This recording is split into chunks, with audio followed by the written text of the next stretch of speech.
देखिए 8वें प्रश्न में क्या कहा है। 8वां प्रश्न में आपसे कह रहा है कि 12 सेंटीमीटर भुजा वाले एक ठोस घन को बराबर आयतन वाले 8 घनों में काटा जाता है। नए घन की भुजा क्या होगी, साथ ही इन दोनों घनों के पृष्ठीय क्षेत्रफलों का अनुपात भी ज्ञात कीजिए। देखिए यह क्वेश्चन आपसे दो चीजें पूछा है, नए घन की भुजा और उनके पृष्ठीय क्षेत्रफलों के बीच अनुपात भी पूछा है। तो वह जो घन है उसकी भुजा कितना दे रखा है, 12 सेंटीमीटर दे रखा है, ठीक है। और उसको बराबर आयतन वाले 8 घनों में काट दिया जाता है। तो सबसे पहले हम यह देखते हैं कि यह जो ठोस है 12 सेंटीमीटर भुजा वाला, इसका टोटल आयतन है कितना। तो लिखेंगे 8वां सवाल, लिखेंगे घन की भुजा, घन की भुजा, इसको हम कैपिटल ए से व्यक्त कर देते हैं, ठीक है। कितना है, 12 सेंटीमीटर है। तो इसका हम आयतन निकाल देते हैं। तो घन का आयतन, तो आयतन जो होता है भुजा क्यूब होता है, यानी ए का क्यूब, यानी 12 गुणे 12 गुणे 12, ठीक। इसको इसी तरह रहने दीजिए। अभी अगर आप देखना चाहें जिस तरह रहने, जितना क्या आएगा सेंटीमीटर में, तो सेंटीमीटर क्या आएगा, क्यूब आएगा। लेकिन उसने कहा है कि इसको बराबर 8 घनों में काटना है ना, तो बराबर आयतन में 8 घनों में, तो 8 से इसी में भाग कर देंगे। तो लिखेंगे प्रश्नानुसार, प्रश्नानुसार क्या कहा, इसको 8 भागों में बांटना है ना। तो लिखेंगे आयतन बराबर, यह जो 12 गुणे 12 गुणे 12 है, इसको हम 8 भागों में क्या कर रहे हैं, बांट दे रहे हैं। तो 8 भाग में जब बांटेंगे तो इसको काट दीजिए, 4 से काटेंगे, 4 दूना 8, 4 तिहाई 12। 2 से काटेंगे तो यह जब 2 से काटेंगे तो यह 6 बार में, तो आएगा 12 छक 72 गुणे में 3, गुणा करेंगे तो आएगा 216। तो यह लिखेंगे नया जो घन है यह नए घन का आयतन है, यह नए घन का आयतन है। तो नए घन का जो आयतन आ रहा है, नए घन का आयतन, तो नए घन का आयतन कितना है, 216 आ गया है, ठीक है। आपको बतानी है इसकी भुजा। तो लिखेंगे नए घन का आयतन, नए घन का आयतन, नए घन का आयतन बराबर कितना दे रखा है, 216। तो इसका हम मान लेते हैं भुजा, आयतन क्या होता है, भुजा क्यूब, हम इसकी भुजा स्मॉल ए मान लेते हैं। तो यह हो जाएगा 216। 216 किसका क्यूब होता है, तो यह 6 का क्यूब होता है। क्यूब से क्यूब तुलना करें, कट गया, तो ए बराबर क्या है, 6। तो नए घन की जो भुजा आई है वह कितना आई है, 6 सेंटीमीटर। जो नया घन है उसकी भुजा कितनी आई है, 6 सेंटीमीटर। लेकिन उसने कहा दोनों घनों के पृष्ठीय क्षेत्रफल का अनुपात, तो चलिए अनुपात भी निकाल देते हैं।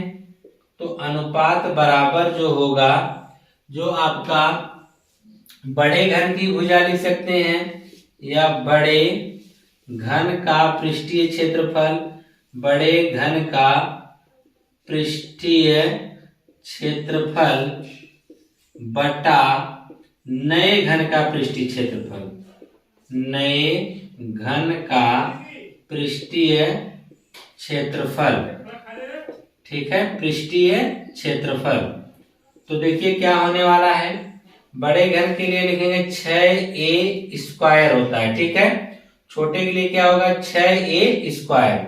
6 से तो 6 क्या होगा, कट गया। तो अनुपात बराबर देखिए क्या मिलने वाला है, तो अनुपात, और आपको पता है पृष्ठीय क्षेत्रफल क्या होता है, 6a स्क्वायर भुजा स्क्वायर है, 6 गुणे भुजा स्क्वायर होता है। a स्क्वायर का मतलब 12, तो 12 का स्क्वायर करेंगे तो 12 गुणे 12 होगा। नीचे स्मॉल ए का कितना आया, 6, तो 6 गुणे 6 कर देंगे, तो 6 दूना 12, 6 दूना 12। तो अनुपात आया 4/1, यानी 4:1 आएगा। कितना अनुपात आएगा, 4:1। तो करना क्या था कि 12 सेंटीमीटर का कोई घन था, उसके जो बराबर आयतन वाले में कितने भागों में बांटना था, 8। तो पहले इसका आयतन निकाल लिए, आयतन निकालने में इसको 8 भागों में जब बांटे तो नए घन का हमको क्या मिल गया, आयतन। क्योंकि आयतन को जब बांटेंगे तो आयतन ही मिलेगा ना, तो हमने आयतन को बांटा 8 भागों में, हमको मिला आयतन। तो ये जो नए घन का आयतन मिला, ठीक है, जो 8वां भाग इसका है, 8 भागों में बांटने पर ये एक घन का आयतन मिल गया। तो नए घन के आयतन से हमने क्या निकाल ली, भुजा, क्योंकि हमसे भुजा पूछा भी था। अब साथ ही उसने कहा कि उनके पृष्ठीय क्षेत्रफल का भी अनुपात बताओ। तो अनुपात बड़े का पृष्ठीय क्षेत्रफल का अनुपात बटे नए वाले घन का, निकाले तो कितना है, 4:1 आ गया है। ठीक है, इसी प्रकार से अगर हम 9वां देखें क्वेश्चन, 9वें क्वेश्चन को किस प्रकार से आप लगा सकते हैं, तो देखिए 9वां वाला क्वेश्चन को थोड़ा सा आपको समझना पड़ेगा, क्योंकि ये थोड़ा सा अलग टाइप का क्वेश्चन है। कहा है कि 3 मीटर गहरी और 40 मीटर चौड़ी एक नदी 2 किलोमीटर प्रति घंटा की चाल से बहकर समुद्र में गिरती है। 1 मिनट में समुद्र में कितना पानी गिरेगा। तो सबसे पहले आप यह समझ लीजिए, कोई नदी है, ठीक है, आप इमेजिन करेंगे कि वह जो नदी होगी कुछ इस प्रकार से हम समझ लेते हैं कि मान लीजिए यह हम एक आयतानुमा आपको बताते हैं समझाने के लिए, ठीक है, और इसमें जो 3 मीटर गहरी, यानी इसकी गहराई समझ लीजिए कितनी है, 3 मीटर है। कुछ इस तरह बना के आपको बता दे रहे हैं, यह समझ लीजिए आपका कुछ इस प्रकार से होगा, ठीक है। यह जो गहराई इसकी आई है कितना है, 3 मीटर है, और चौड़ाई की अगर हम बात करें, यह चौड़ाई दे रखा है कितनी है, 40 मीटर है। तो पूछ रहा है कि यह जो बह रही है जब इस तरह से बहेगी, तो आप एक प्रकार से यह देखिए कि यह जो बहेगी, तो यह बहने का मतलब यह होगा जब बहेगी तो इसकी लंबाई का काम करेगी। नदी जो यह किसकी काम करेगी, लंबाई का। 2 घंटा में 1 घंटा में 2 किलोमीटर जाती है, तो हमको पूछ रहा है 1 मिनट में, तो हम 1 मिनट में कितना पानी जाएगा, मतलब जितना दूर पानी चला जाएगा 1 मिनट में इस नदी में, वह उसकी लंबाई होगी। चौड़ाई और ऊंचाई जो दे ही रखा है, ठीक है। क्या समझना है कि पानी इसमें जा रहा है, ठीक है, पानी पूरा भर कर जाएगा। तो आपको यह बताना है कि 1 मिनट में कितना पानी समुद्र में गया होगा। तो हम यह देखेंगे यहां से यहां तक 1 मिनट में कितना दूर चला है, जितना दूर चलेगी वही उस नदी के लिए आपका अनुमान जो हो जाएगा वह उसकी लंबाई हो जाएगा, घनाभ का। चौड़ाई और ऊंचाई तो दे ही रखा है, ठीक है, वही आपकी क्या होगी, जितना दूर चलेगा वही आपकी क्या मानी जाएगी, लंबाई माना जाएगा। तो सबसे पहले हम यह देखते हैं हमको क्या क्या दिया गया है। हमको दिया गया नदी की गहराई। 9वां सवाल देखेंगे, लिखेंगे नदी की गहराई, नदी की गहराई। तो गहराई h व्यक्त करते हैं, कितना है, 3 मीटर है, और चौड़ाई नदी की कितनी है, नदी की चौड़ाई, चौड़ाई को हम व्यक्त करते हैं 20 से, वह कितना है, 40 मीटर है, ठीक है। तो हमको नदी की लंबाई तो नहीं पता है, तो लंबाई हमको निकालना पड़ेगा, देखिए, ठीक है। लेकिन हमको पानी की चाल, यानी जो है चाल आपको दे रखा है, चाल कितना है, वह है 2 किलोमीटर प्रति घंटा। तो आपसे पूछा है कि 1 मिनट में कितना पानी जाएगा ने, तो 1 मिनट में जितना दूर पानी चला जाएगा वही उसका लंबाई कहलाएगा, ठीक है, क्योंकि चौड़ाई और ऊंचाई तो दे रखा है, लंबाई निकालना है, ठीक है। तो उसके लिए हम क्या करेंगे, लिखेंगे 2 किलोमीटर प्रति घंटा का मतलब यह होगा कि 1 घंटे में 2 किलोमीटर चली। इसका मतलब क्या हुआ, हम लिख सकते हैं 1 घंटे में चली गई दूरी, चाल से हम निकालेंगे, लिखेंगे 1 घंटे में चली गई दूरी, चली गई दूरी, कितना दूरी चल रही है, 2 किलोमीटर, ठीक है। लेकिन हमको यहाँ पर किलोमीटर नहीं चाहिए, हमको तो मीटर चाहिए, तो किलोमीटर को मीटर में चेंज कर देंगे, और हमको घंटा नहीं मिनट चाहिए, तो हम 1 घंटा तो लिख सकते हैं, 60 मिनट तो लिख सकते हैं, 60 मिनट में चली गई दूरी, चली गई दूरी। इसको हम किलोमीटर को मीटर बदलेंगे तो 1 मीटर, 1 किलोमीटर बराबर 1000 मीटर, तो 2 किलोमीटर बराबर 2000 मीटर। तो यह 60 मिनट में है, हमको चाहिए कितना, 1 मिनट में, तो लिखेंगे 1 मिनट में चली गई दूरी तो वह हो जाएगा 2000 बटा में कितना 60, एक जीरो से एक जीरो क्या होगा कट जाएगा, आएगा 200 बटा 6 मीटर।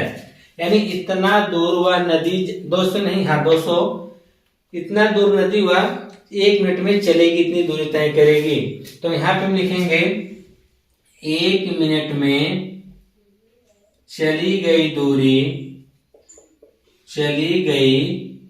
दूरी जो होगी नदी की लंबाई के बराबर होगी, नदी की लंबाई के क्या होगी बराबर। ठीक है, तो लंबाई कितना हो जाएगी 200 बटा 6 मीटर। तो हमको बताना है ना कितना पानी समुद्र में जाएगा। देखेंगे समुद्र में गिरा पानी का आयतन, समुद्र में गिरा पानी कितना गिरेगा, जितना उसका आयतन होगा, लंबाई गुणे चौड़ाई गुणे ऊंचाई। लंबाई कितना हमने निकाला 200 बटा 6, चौड़ाई कितना इसका है 40 है, गहराई कितना दे रखा है 3। ठीक है, 3 दूना 6 और 2 से इसको काटेंगे तो हो जाएगा 100। ठीक है, 100 और गुणे 40 कर देंगे तो कितना आएगा 4000 मीटर क्यूब। कितना पानी गिरेगा 4000 मीटर क्यूब पानी गिरेगा। सवाल को एक बार फिर से समझ लीजिए। एक इमेजिन करिएगा आप लोग कि यह जो आपका नदी है, नदी में पानी अगर छोड़ा जा रहा है तो ये बताइए नदी की आपको गहराई पता है कि 3 मीटर गहरा नदी है और उसकी चौड़ाई भी आपको पता है। अब 2 किलोमीटर प्रति घंटा की चाल से अगर पानी को छोड़ा जा रहा है तो आपसे 1 ही मिनट का पूछा जा रहा है ना। तो हम जानते हैं कि 1 घंटा चाल से हम निकालेंगे 2 किलोमीटर प्रति घंटा का मतलब यह होता है कि 1 घंटा में 2 किलोमीटर चल रही है। तो 1 घंटा में चली गई दूरी कितना होगी 2 किलोमीटर। तो 1 घंटा को मिनट में बदल देंगे तो 60 मिनट में चली गई दूरी कितनी हो जाएगी 200 मीटर, क्योंकि किलोमीटर हमने मीटर में चेंज कर दिया। तो 1 मिनट में कितना दूरी चली 200 बटा 6। इतना दूरी जब चली है तो इतना दूर मान लीजिए चली, इतने दूर तक पानी रहेगा ना। और पानी जो होगा एक घनाकार का होगा नदी, क्योंकि उसकी लंबाई चौड़ाई और ऊंचाई पता है। तो उसका हम क्या निकाल देंगे आयतन। आयतन निकालने कितने हैं 4000 मीटर क्यूब आया। ठीक है।